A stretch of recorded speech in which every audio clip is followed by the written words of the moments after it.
Bonjour à toutes et tous, bienvenue pour ce nouveau tutoriel de physique sur la déviation d'une particule dans un champ électrique uniforme.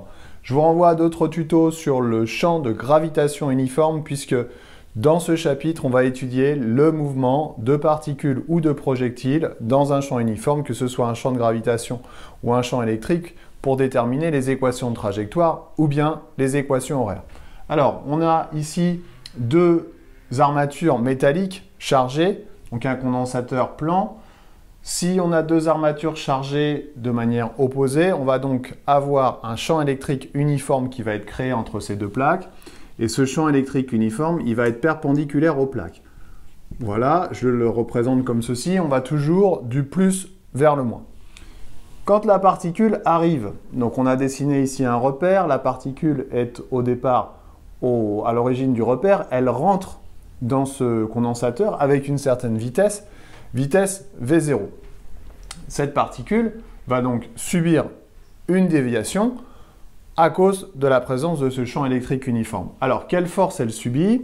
Eh bien, elle va subir la force électrique qui est égale à Q fois E, Q étant la charge de cette particule.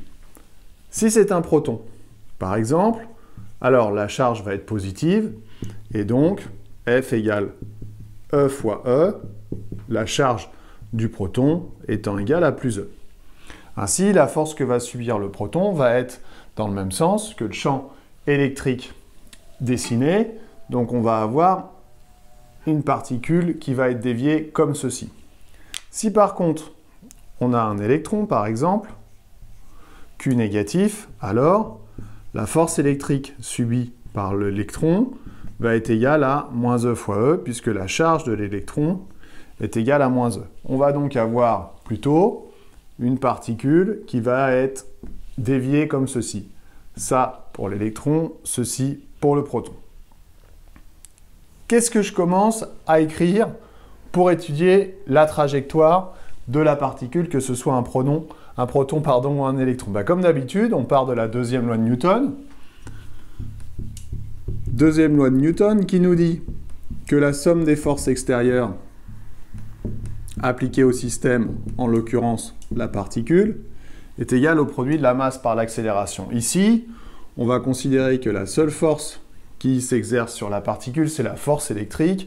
Le poids de la particule est généralement très petit devant cette force, donc négligeable. On va donc avoir F égale ma. On remplace F par son expression.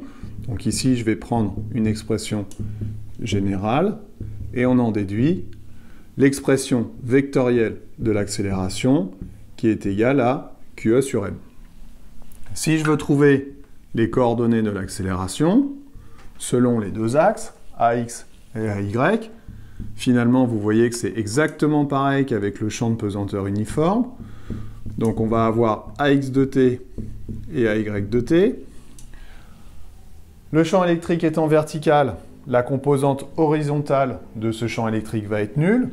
Donc la composante horizontale de l'accélération est nulle. Ensuite, pour la composante verticale, eh bien, on va pouvoir dire que c'est QE sur M. Attention, le vecteur champ électrique ici est dans le sens opposé au sens OY choisi. On va donc mettre un moins devant. Voilà les coordonnées de l'accélération.